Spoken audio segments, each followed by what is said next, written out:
Somos la clave. 92.9. Punto ahí. Vamos a esta hora, 20 minutos faltan para las 10 de la mañana y queremos establecer un contacto, me parece que ya está, ¿sí? Con el senador Jorge Pizarro, recientemente electo presidente de la Democracia Cristiana. Muy buenos días, senador, ¿cómo está? Bien, Álvaro, ¿cómo estás? Buenos días. Muy bien, aquí nos acompaña Ángela Barraza, del diario El Ciudadano, está el periodista Francisco Aguiluz también, y del Instituto de Libertad y Desarrollo, el señor Jorge Ramírez. ¿Cuál es su situación en este momento, senador, en relación al requerimiento que hicieron un grupo de militantes dada la elección del pasado domingo, en el que usted resulta electo presidente y se solicitaba que hubiese una suerte de orden de una no innovación y que se postergara su asunción como presidente de la Democracia Cristiana?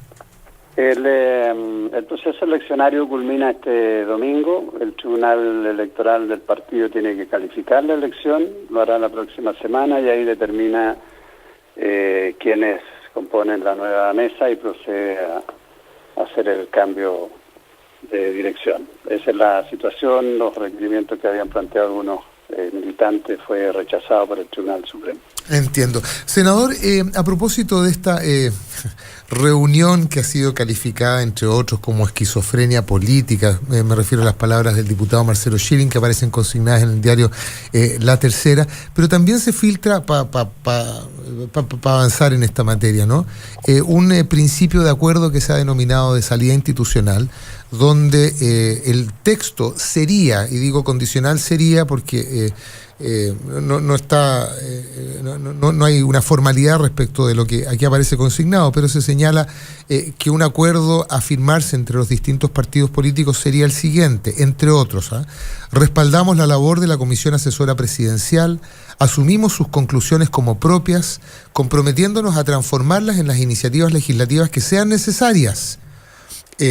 Reconocemos en la presidenta Michelle Bachelet un liderazgo central y articulador de las iniciativas que nos permitan abordar los desafíos para construir esta nueva institucionalidad. Esto, por lo menos lo que aparece esbozado hoy día en medios de prensa como un acuerdo o eventual acuerdo, es un espíritu que refleja lo que usted como presidente, me imagino, le tocará suscribir de llevarse a efecto, digamos. Álvaro, lo que se necesita, sin duda, es tener un nuevo marco normativo institucional que permita garantizar probidad y transparencia y sobre todo despejar de una vez por todas los problemas que se generan con el financiamiento de la actividad pública, política, campañas, partidos, etcétera. Y a eso es lo que apunta esta necesidad de un acuerdo entre los actores políticos, los partidos, el Congreso y también en el gobierno es colegislador en esta materia. ¿Por qué? Porque hay zonas grises, hay vacíos, hay situaciones que han generado todo este clima de desconfianza y de señales pésimas para lo que es un buen funcionamiento de nuestra democracia.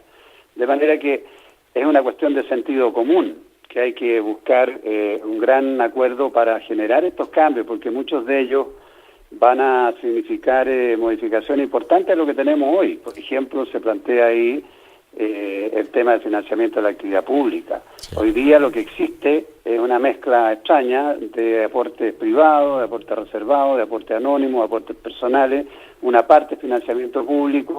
Bueno, y eso no es suficiente, no ha sido claro ni ha sido lo más transparente del mundo. Sí. Además tenemos un servicio electoral que es el que tiene que fiscalizar estas materias y controlarlas, que no tiene capacidad de fiscalización, que no tiene capacidad de sanción y por lo tanto va a haber que modificarlo. Y además va a haber que modernizar todo el sistema de partidos, que normalmente las estructuras políticas son más bien cerradas, no se sabe su administración, de cómo funcionan, de cómo toman sus decisiones, de cómo se financian. Entonces, a mí me parece que es una señal de transparencia y de fortalecimiento de nuestra democracia clara y potente, y ese esfuerzo de lograr un acuerdo lo tienen que hacer los actores políticos, porque para eso están.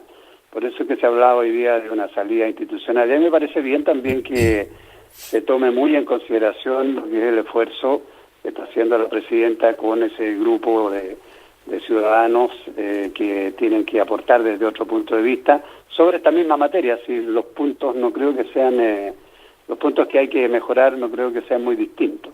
Senador, usted, aprovecho que habla de señales, le habla Francisco Aguiluz, para preguntarle respecto de qué señal va a dar el senador Jorge Pizarro a la hora de asumir la presidencia de la ADC. ¿Es positiva o negativa la señal hacia la democracia de que usted asuma la presidencia de un partido mientras investiga su participación en el caso SQM?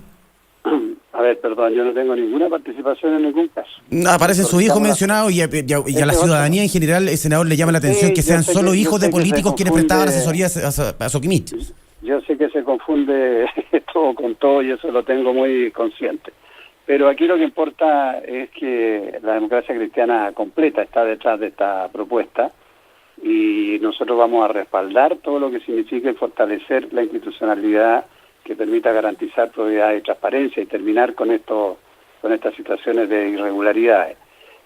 Respecto a lo otro, cada institución tendrá que desarrollar su tarea en el ámbito que le corresponde, así que yo en eso lo he dicho desde el principio y no me hago ningún problema. El ruido político comunicacional que se genera cuando se mezcla todo con todo es lo que a veces nubla la vista, porque algunos dicen, si buscan un acuerdo entonces quieren una arreglín. Esto no tiene nada que ver, al revés.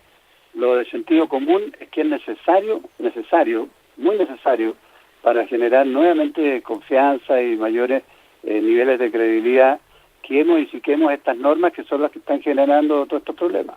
Ayer el diputado Zafirio nos hablaba de acabar con los mandatos en el Congreso y llamar a nuevas elecciones. ¿Ustedes estarían dispuestos a algo parecido, no? Bueno, es una opinión del diputado Zafirio que no creo que contribuya a mucho, porque aquí los actores políticos y las instituciones no pueden eludir sus responsabilidades. Y el Congreso es una de ellas, los partidos son otras, el gobierno son otras, el mundo ciudadano, los académicos, toda la gente que tiene algo que aportar, hay que hacerlo ahora. Senador, ¿Sí? Jorge Ramírez de Libertad y Desarrollo, ¿cómo explica usted el giro comunicacional de la nueva mayoría respecto al modo como se enfrenta esta crisis? Porque haciendo un poco de memoria, cuando en esta ecuación de escándalos políticos solo estaba presente Penta, la nueva mayoría fue muy crítica y salió a cuestionar de manera bien dura y fuerte y firme, sobre todo a la oposición. De hecho, si hacemos memoria también, a Ernesto Silva prácticamente se le crucificó por decir que este era una crisis sistémica. Y luego cuando se introduce a la ecuación el caso Soquimich y algunos personeros de la nueva mayoría se ven de algún modo involucrados, hemos visto un giro comunicacional tremendo y la gente se da cuenta. Oye, de hecho yo miré una entrevista de usted en el programa Estado Nacional el domingo en la mañana, donde usted deslizaba crítica a la Fiscalía, a las filtraciones, hacía un llamado a la prudencia, a la responsabilidad. Entonces, ¿cómo explica ese cambio? Porque digamos desde...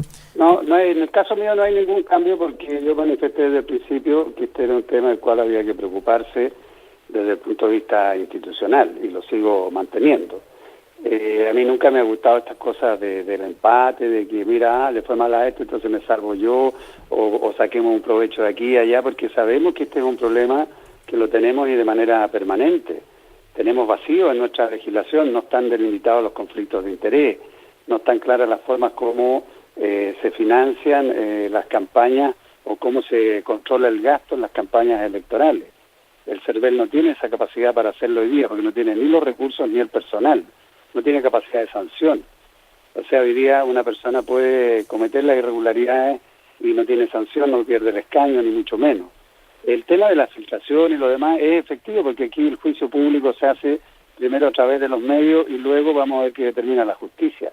Y eso genera evidentemente mucha confusión, y se agrandan problemas y también empañan las formas de buscar soluciones a estos temas. Yo vuelvo a insistir, los actores políticos de gobierno y de oposición están llamados a buscar alternativas que mejoren el sistema, no que lo mantengan lo mal que está. Entonces, de sentido común, buscar acuerdos en esta materia. Y hay que tener sentido de la autocrítica también. Creo que lo importante ahora es seguir el camino que de alguna manera ha gozado la Presidenta de la República con estas propuestas que los partidos ya han trabajado, porque hay propuestas concretas que son positivas. Podremos estar de acuerdo con ellas o no, pero se discutirán de manera abierta y se tomarán las decisiones en los lugares que corresponden. En este caso, lo legislativo en el Congreso, las propuestas que se canalicen a través de la Comisión o desde el propio gobierno o desde el mundo académico ciudadano. Senador, Ángela Barraza, del periódico El Ciudadano. Tengo una pregunta que hacerle respecto de que el último caso de corrupción que se vio acá en Chile, que fue de una magnitud similar, fue el que pudimos ver en el gobierno de Ricardo Lagos con el caso Mopgate. En esa oportunidad ¿sí? No, ojalá fuera ese el último caso, porque hemos tenido varios otros después. Sí, pues, bueno, ha habido varios pero otros. de la magnitud, a eso Pero me sí, no refiero, importa, en términos mediáticos y de repercusión. Sí. Bueno, en esa oportunidad... Gracias, senador.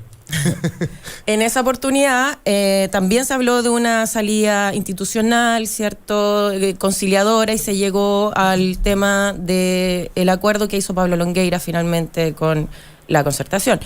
Mi pregunta es, ¿qué garantía tiene la ciudadanía hoy día de que una salida institucional no nos lleve exactamente a la misma situación en la que estamos finalmente?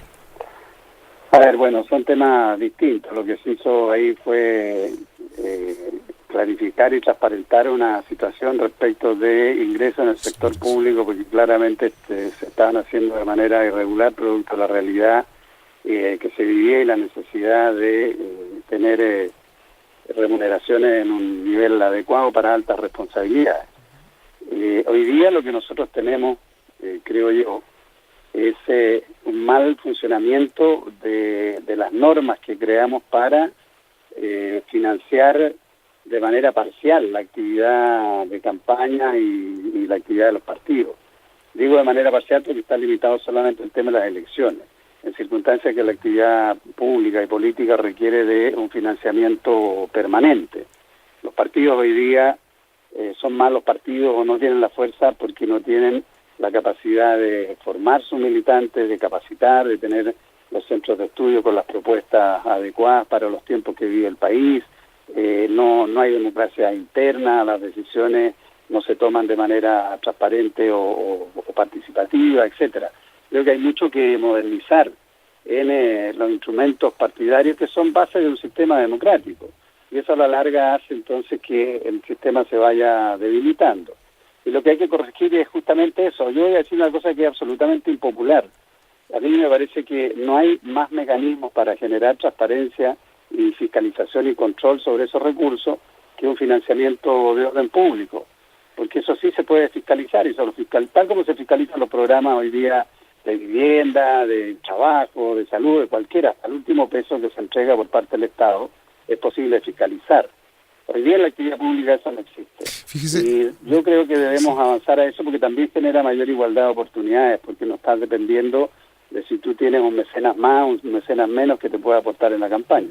Me preguntaba yo si es tan impopular o no. Le estoy mirando la cara aquí a Jorge Ramírez del Instituto Libertad y Desarrollo, porque a mí me parece que es cada vez más popular esa opción del financiamiento público que usted menciona. Estamos con el senador Jorge Pizarro. Uno se pregunta si por la vía, además de este proceso en el que evidentemente, ¿cuál el punto de fondo es a la ciudadanía no le vamos a dar ninguna razón, a final de cuentas, para que dude de la probidad y transparencia de sus instituciones, fundamentalmente el Congreso Nacional, la administración pública? Ese debiera ser, me imagino, el afán, el espíritu de abordar cada una de estas medidas que se van a proponer de aquí en adelante. Pero uno se pregunta... Muchas de esas, Álvaro, ya están, ¿eh? Sí, ya están en discusión, ya están en discusión en el Congreso. Por eso es que uno puede opinar sobre hechos ciertos. Lo que yo te decía, claro, respecto al financiamiento, claro, es porque hay una propuesta de financiamiento público, pero hay una propuesta que se mantiene financiamiento privado. Y es ahí donde está el debate. Yo por eso doy mi opinión. Sé que este es un tema opinable. Pero creo que es mucho más fiscalizable y se puede controlar de mejor manera. Y además porque obliga, sobre todo obliga a las organizaciones políticas, a los partidos políticos, a transparentarse en lo que es su funcionamiento permanente y en las tomas de decisiones. Porque es ahí donde también se generan estas zonas grises. Y no te olvides que el tema de la crisis de credibilidad lamentablemente está afectando a la sociedad chilena en su conjunto, porque no estamos hablando solo de la institucionalidad pública, esto pasa en los gobiernos locales, pasa en la iglesia, en el poder judicial, en las policías, en las fiscalías, en el sector privado, en el empresarial, en los bancos, etcétera. Entonces, a mí me parece que mientras más señales potentes y rápidas demos, tanto mejor. Y entiendo esa perspicacia que algunos digan, es que ahora quieren arreglar porque no sé qué. Es el momento en que hay que una crisis y que hay que aprovechar para salir hacia adelante fortaleciendo nuestro sistema y no debilitándolo. Estaré muy perdido, senador, porque hay algo que a mí no sé si es ex ante, es conceptual o ideológicamente, es una posición que me hace decirle lo que le voy a decir ahora, pero da la sensación que este proceso, en la medida que estamos... que es una crisis, es una situación que afecta a la sociedad toda, no sacaría de la ecuación a la ciudadanía y a los deberes que a la ciudadanía le asisten también. Y cuando uno empieza a hablar de financiamiento público de campaña, de nuestra democracia a final de cuentas, que tiene un costo, que es una cuestión que se está hablando no hace mucho, o sea, hace muy poco, que se entienda que la política hay que financiarla, que le representa un costo y es un objetivo de interés público de la nación. Entonces uno pregunta, bueno, ¿y los deberes de la ciudadanía dónde quedan? Porque por una parte, si el 40% de la ciudadanía votó solamente con derecho a voto, votó en la última elección presidencial, ¿cómo se explica que luego en el curso de un determinado periodo de gobierno no es solamente ese 40% el que tiene derecho a opinar, sino que es siempre el 100% de la ciudadanía la que tiene el derecho a opinar? Entonces, uno se pregunta, perdón, voy a decir algo que es más impopular todavía, probablemente en la lógica del senador. Digo, ¿no será atendible preguntarse que ya que estamos en un esfuerzo de financiar la política, ya que estamos en un esfuerzo de exigirle a nuestras instituciones grados implacables de probidad y transparencia, que uno por esa misma vía diga, ¿sabe qué? Nosotros estamos haciendo nuestra pega, la ciudadanía tendrá que hacer la suya y cumplir con la obligación de concurrir a las urnas? No, pues se farrearon la posibilidad. Exactamente. ¿Por qué? Yo tengo un punto discrepante. No sé, Y una me pregunta gustaría. también para el senador. Ya, pero ¿qué opina, senador? ¿Nos va a obligar a votar, senador? Estoy demasiado entusiasmado, senador. ¿Nos va a obligar? Álvaro, Y yo creo en la obligatoriedad Álvaro, del ese tema- voto. Creo que, o sea, perdón. ese por eso- tema, va a ser franco, lo discutimos hace unos años atrás y lo resolvimos, en mi opinión, de la peor manera. Porque lo resolvimos en medio de una primera y segunda vuelta presidencial, donde el candidato Enrique, para apoyar al candidato Frey en contra de Piñera, exigió que Sí, me acuerdo. se estableciera la voluntariedad del voto. Me acuerdo. Yo apoyé Y esa escogimos iniciativa. el peor de los sistemas, porque el peor de los sistemas fue inscripción automática y voto voluntario. Sí. Cuando lo que tendríamos que haber hecho era inscripción automática y voto obligatorio, era la postura nuestra. absolutamente. ¿Por qué? Porque si alguien después no quiere participar, tiene el derecho a decir, mire, a mí sáquenme del registro, con lo cual me libero porque no me interesa, no quiero participar. Ahí viene toda la discusión de los derechos y las obligaciones. Yo tengo derecho a votar y a elegir, pero tengo la obligación también de participar, porque en definitiva somos nosotros los que decidimos qué propuestas de gobierno, quiénes ejercen esas propuestas, quiénes lideran, etcétera, etcétera. Pero y es ahí que, es donde, senador, donde uno echa de menos una participación mayor, porque a lo Sí, mejor la opinión pública de los sectores más comprometidos o la visión de los sectores más comprometidos políticamente, los partidos hacia otro sector, a lo mejor no anda en sintonía con esa mayoría de ciudadanas que no les importa mucho la política, pero sí tienen mucho que decir porque tiene que ver con su vida diaria. es que uno echa de Sería menos, bueno que participaran. uno echa de menos como ciudadano las propuestas también, senador. No colgarse de eslogan Obvio. que no son propios. ¿Cómo es eso? La campaña de la nueva mayoría fue en base a eslogan que nunca fueron de la nueva mayoría, por ejemplo. ¿Cuál es? La educación gratuita, entre Perdón, otras, yo- digamos. Yo creo, bueno, ese es un debate que da para mucho más, pero Entonces yo no uno coincido echa de con menos usted en propuestas eso porque también. el tema de la reforma educacional para garantizar calidad de educación es algo que es inherente a lo que hemos venido planteando nosotros desde hace muchísimos años. Y cuando digo nosotros, los partidos y también el resto de los movimientos que hoy día están en la nueva mayoría. Nosotros tuvimos un congreso ideológico hace 7 años atrás donde el tema de la reforma educacional establecía con claridad el término del lucro, el término del sistema del copago y la selección, porque es ahí donde se empiezan a producir las diferencias mayores. Y por otro lado, establecíamos la desmunicipalización justamente para crear una institucionalidad mucho más potente que garantice calidad. Y eso sabemos que pasa necesariamente también por una reforma sustancial a lo que es la carrera docente y la exigencia en el nivel, porque sin profesores óptimos en el mejor nivel es imposible garantizar calidad. Ese es un debate de fondo de la sociedad que va a seguir y lo tenemos que continuar porque este año ya vemos los proyectos más importantes en esa materia. Senador, volviendo al tema de fondo, ¿cuál es el compromiso de ustedes como clase política respecto de...? Porque bien, se entiende de que, y para ponernos en el estándar de la OECD, debiéramos aproximarnos a un sistema con algún margen de financiamiento público. Y ahí la mochila nuevamente recae en la ciudadanía, porque ese financiamiento es con cargo a renta general y van a ser los ciudadanos de a pie los que van a financiar a los políticos. Pero en esta pasada, los que no estuvieron a la altura, digamos, no es la ciudadanía, son los políticos, porque fueron, o sea, hasta el momento lo que se sabe, porque no hay ningún fallo, pero los que fueron a pedir financiamiento en época no electoral, digamos, fueron políticos. Los que tienen a los partidos precarizados son los políticos. Bueno, está bien, porque en parte no hay financiamiento, pero ¿cómo le explica a usted a la ciudadanía que la única salida, digamos, que los propios políticos se dan para esta crisis sea dennos plata, digamos? Y cuál es, bueno, yo creo que la ciudadanía está dispuesta a dar cierto margen de aporte, pero ¿cuál es el compromiso, digamos, respecto de lo que está pasando en la sociedad, digamos, y con esta desafección? Es que plantear el tema de esa manera, claro, tergiversa mucho la conclusión, porque no es que uno esté diciendo, oiga, dennos plata. Lo que estamos diciendo es que nuestro sistema democrático hoy día está con vacíos, está con áreas grises, está con sombras, está con problemas, porque hay situaciones que se prestan para irregularidades en el financiamiento de la política, en la toma de decisiones, en los conflictos de intereses, en la relación entre el sector público y privado, entre el sector privado, entre el sector público. Es una cuestión muchísimo más amplia que el solo financiamiento de la actividad política, porque usted comprende que cuando nosotros nos planteamos la constitución de equipos de gobierno, cuando gana un gobierno y dice, a ver, ¿a quién me voy a llevar? Los mejores profesionales y técnicos, ¿de dónde los saco? Los saco de un concurso público, los saco del sector privado, los traigo del extranjero, los saco de los cuadros militantes, los saco de gente que cayó en limbo. Chile es un país muy pequeño donde las relaciones están siempre son muy cercanas.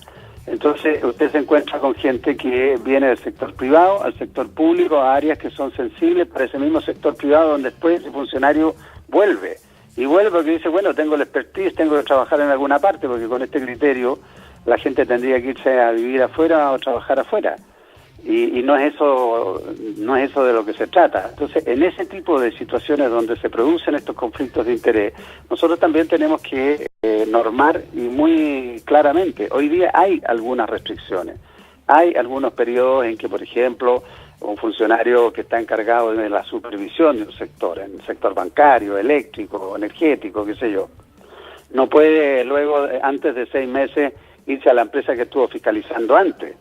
Pero no se dice nada del funcionario que llega a ocupar un cargo si es que ha estado antes en el área privada. Todas esas cosas vamos a tener que revisarlas, porque es ahí donde se producen los conflictos de interés y muchas veces los problemas mayores. Entonces creo que la mirada de conjunto, que es la gracia que tiene esta propuesta, que se ha estado planteando, donde hay más de 33 planteamientos, ya algunos con los proyectos que están en discusión, en materia de transparencia, de ley de lobby, todo lo que significó el tema de ir avanzando en una ley de lobby. Hay que revisarlo y hay que hacerlo yo diría, con mucha altura de mira y sin temor a que las exigencias sean mucho más duras, porque eso nos va a permitir tener más fortaleza institucional. Senador Jorge Pizarro, muchas gracias por esta conversación con Combinación Bueno, gracias Clave. a usted, buenos días. Buenos días. Somos la clave. 92.9